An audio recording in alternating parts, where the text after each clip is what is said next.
मित्र अज पां पवित्र बाइबल जे जूने करा जे विभाग में आवल काल वृत्तांत जे पुस्तक जो अभ्यास कंदासीं। इनमें पहलो काल वृत्तांत अने बियो काल वृत्तांत ई बो पुस्तक समायल आहिनि। अज पां तंहिंजे पहले काल वृत्तांत जे पुस्तक जो अभ्यास कंदासीं। काल वृत्तांत जा बोय पुस्तक घणी रीते सरखा आहिनि। बोय पुस्तक में साउल राजाનું શરૂ કરીને સિદિકિયા રાજા સુધી जो इतिहास समय गिने में आयो है। राजाए जे पुस्तक में पां नर्यो ती राजमहल केंद्र स्थाने वो जेड़े काल वृत्तांत जे पुस्तक में ईश्वर जो मंदिर केंद्र स्थाने है। राजाए जे पुस्तक में राजकीय इतिहास ॾिने में आयो है, जॾहिं काल वृत्तांत जे पुस्तक में धार्मिक इतिहास ॾिने में आयो है। राजाए जे पुस्तक में मनुष्य जो दृष्टिकोण ॾिने में आयो है, जॾहिं काल वृत्तांत जे पुस्तक में ईश्वर जो दृष्टिकोण ॾिने में आयो है। काल वृत्तांत जा बोय पुस्तक एजरा शास्त्री लिखे हैं। ही पुस्तक बाइबिल जी गुलामीगिरी दरमियान लिखे में आया हुआ। हाँ काल वृत्तांत जे पहले पुस्तक जा 1 થી 9 अध्याय में वंशवेलो ॾिने में आयो है ने घणी रीते ईश्वर जे वचन में ही शास्त्र भाग नोंधपात्र आई। हाँ नेरियो इन जी शुरुआत कहिड़ी रीते थिए थी। पहलो काल वृत्तांत जो पुस्तक तंहिंजो पहलो अध्याय 1 થી 4 कलम। आदम, सेथ, अनोस, केनान, महालाल एल, यारेद, हनोक, मथुसेला, मालेक, नूह, सेम, हाम ने याफेत। ही मेड़े अड़े माण्हूअ जा ना आई जंहिंजे बारे में पां उत्पत्ति जे पुस्तक जे पहले 8 अध्याय में वांची विया आहियूं। ऐं ही वंशावणी वाचींदा तव्हांखे ख़बर पवंदी का उत्पत्ति जे पुस्तक में जिन पद्धति जो उपयोग थियो हो उन पद्धति जो उपयोग हिते पण थियो आहे। एतिरे का तरछोड़ायला वंशवेला पहला रजू करे में आया आहिनि।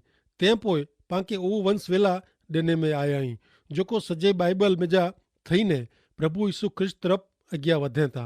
ऐं नेरियो पहला याफेत जे छोकिरे जी नोंद करे में आवई आहे ने पोइ हाम जे छोकिरे ने छिले सेम जे छोकिरे जी नोंद करे में आवई आहे। तंहिं पोइ फक्त सेम जो ज वंश वेलो अॻियां वधे थो, उहो इब्राहिम સુધી वञे थो। तंहिं पोइ इब्राहिम जो वंश वेलो रजू करे में आयो आहे। तंहिं पोइ इस्माइल ने इन जे छोकिरे जो ने कटूरा से थियल इब्राहिम जा ॿिया छोकिरा जणाए में आया आहिनि ने छेले इब्राहिम जो छोकिरो इसहाक विषय पण जणाए में आयो आहे। तंहिं पोइ इसहाक जो वंश वेलो अॻियां वधे थो। पहला एसाव जे छोकिरे जा ना ॾिने में आया आहिनि। इसहाक जे छोकिरे याकूब जे वंशवेले खे अॻियां वधारे में अचे थो ने उहो वंशवेलो प्रभु यीशु ख्रिस्त સુધી अॻियां वधे थो।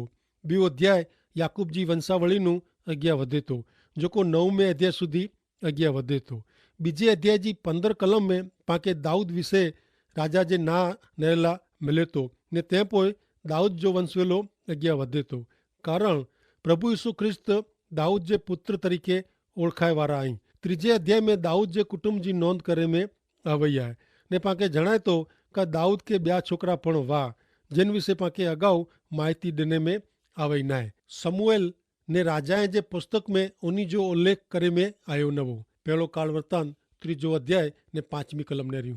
यरूशलेम में इनके जेको छोकिरा थिया उन्ही जा ना हिन प्रमाणे आई। सीमआह, सुआब, नाथान ने सुलेमान उ 4 आमियल जी छोकरी बादशुआ जे पेट से थिया हुआ।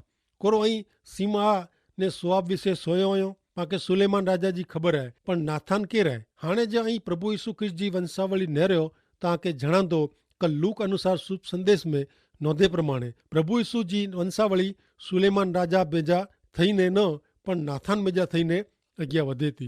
ઈસુ जी मां मारिया नाथान जी वंशज वी जॾहिं ईसू जा पालक पिता योसेफ जी वंशावली सुलेमान राजा मेजा થઈને अॻियां वधे हुई।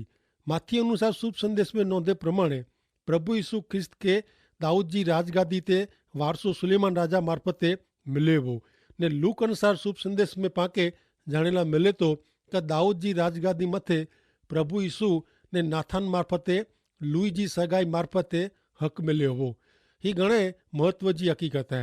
कारण सुलेमान राजा जे वंश में यकोनिया थियो हो जेके प्रभु यीशु ख्रिस्त कोनिया तरीके ओळखाईं था ने जाहिर कईं था।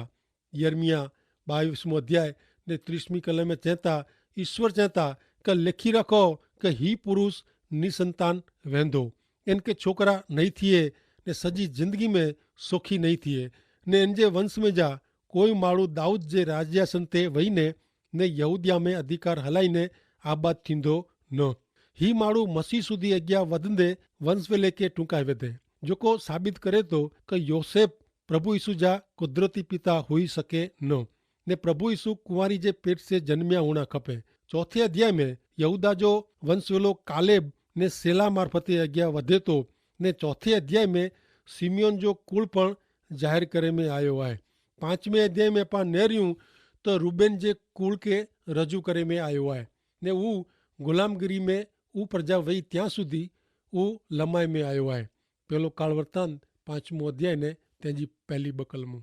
इजराइल जो वडो पुत्र रूबेन जा छोकरा की का वो वडो वो, पण वो पंहिंजे पिता जो पलंग असुध के तेजे कारणे इंजे वडेपणे जे हक इजराइल जे पुत्र यूसुफ के ॾिने में आयो, ने वंशावली वडेपणे जे हक तरीके लेखे जी नाहे की क यहूदा पंहिंजे भाई करता पराक्रमी थियो, ने इंजे वंश में सरदार उत्पन्न थिया, पण वडेपणे जो हक ता यूसुफ जो ज वो। ही कलम पाके जणाए थी क रूबेन पिंडज वडेपणे जो हक विनाए विधेवे, वो यूसुफ के ॾिने में आयो वो, यहूदा के न। ते छतां यहूदा चालू रहतो, ने राज करता यहूदा में जा आयो। गाद जो कुल ने मनासा जे अर्धे कुल जी गाल गुलामगिरी में वो लोक विया त्या सुधी ॾिने में आयो है। छेल्ली 2 कलम ही प्रजा गुलामगिरी में वञणो पियो इन जो कारण जणाए थी। छठे अध्याय में लेवी जो कुल रजू करे में आयो है, जेको गेरसोन कोहात ने मरारी जे अगिया वधाए तो। लेवी जो कुल प्रमुख याजक जो कुल वो। 7वें अध्याय में इसाखार, बिन्यामीन, नाफ्ताली, मनासा, एफ्राइम ने आसेर जा कुल रजू करे में आया हैं। ही मेड़े कुल आसुर जी गुलामगिरी में व्यावा। 8वें अध्याय में बिन्यामीन जो कुल जो वंशवेलो रजू करे में आयो है, जंहिंमें साउल राजा ने योनाथान जो खास उल्लेख करे में आयो है।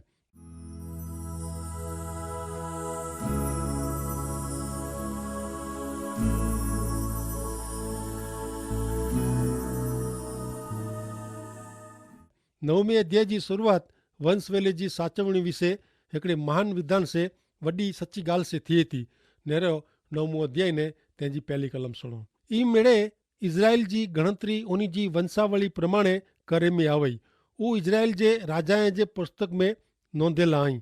यहूदा के इनजे पाप जे कारणे बाबिल में कैदी तरीके कोठी विया हुआ। मंदिर में इजराइल जे मेड़े कुल के वंशवेले जी नोंद रखे में आवी हुई। लोक के गुलामगिरी में ॾिसली वञे में आया हुआ।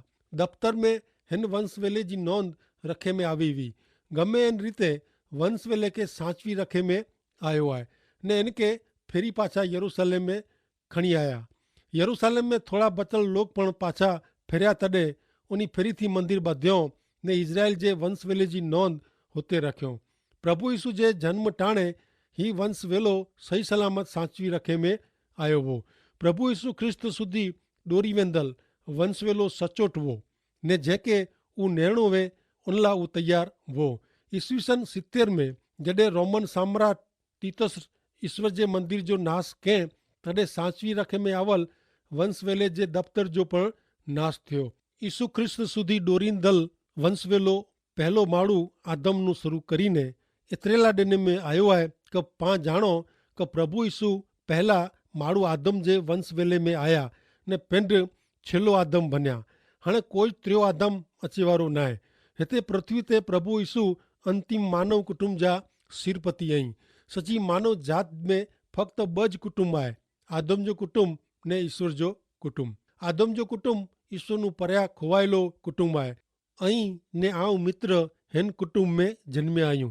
ईश्वर वगर पंहिंजो जन्म मां पापी माण्हू तरीके थियो आहे, ने ईश्वर वटे पंहिंजी कोई लाइकात न आहे। ईश्वर नु परिया भटकेल मानवी जात जो चित्र दुनिया मथे नज़र करे से तेरे ई नेरी सघंदो।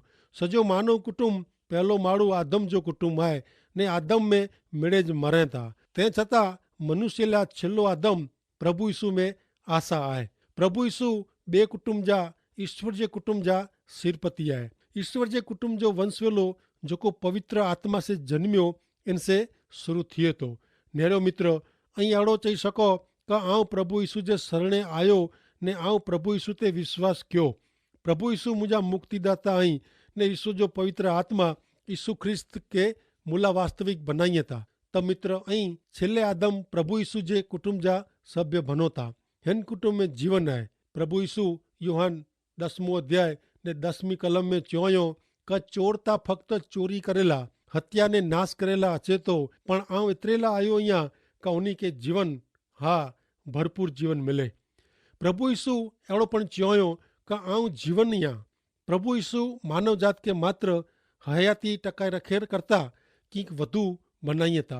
हाणे 9મી अध्याय जो बाकी जो भाग लेवी जे कुल मथे बहार रखे तो पहलो काल वृत्तांत 9मो अध्याय ने 2 कलम पेन पेन जे वतन जे नगर में जो को पहला रहला आई उता इजरायली याजक लेवी ने नथीनीम वाह। इन जो अर्थ एड़ो थिए कि इजराइल में जा सौ पहला जा लेवी कुल जा वाह पहला याजक जो को ईश्वर जी सेवा कंदा वाह ते पोइ लेवी अहीं नेरो लेवी जो सजो कुल ईश्वर जी सेवा में याजक तरीके जोतरायो नवो। हारून जो कुटुंब याजक तरीके ईश्वर जी सेवा कंदो वो।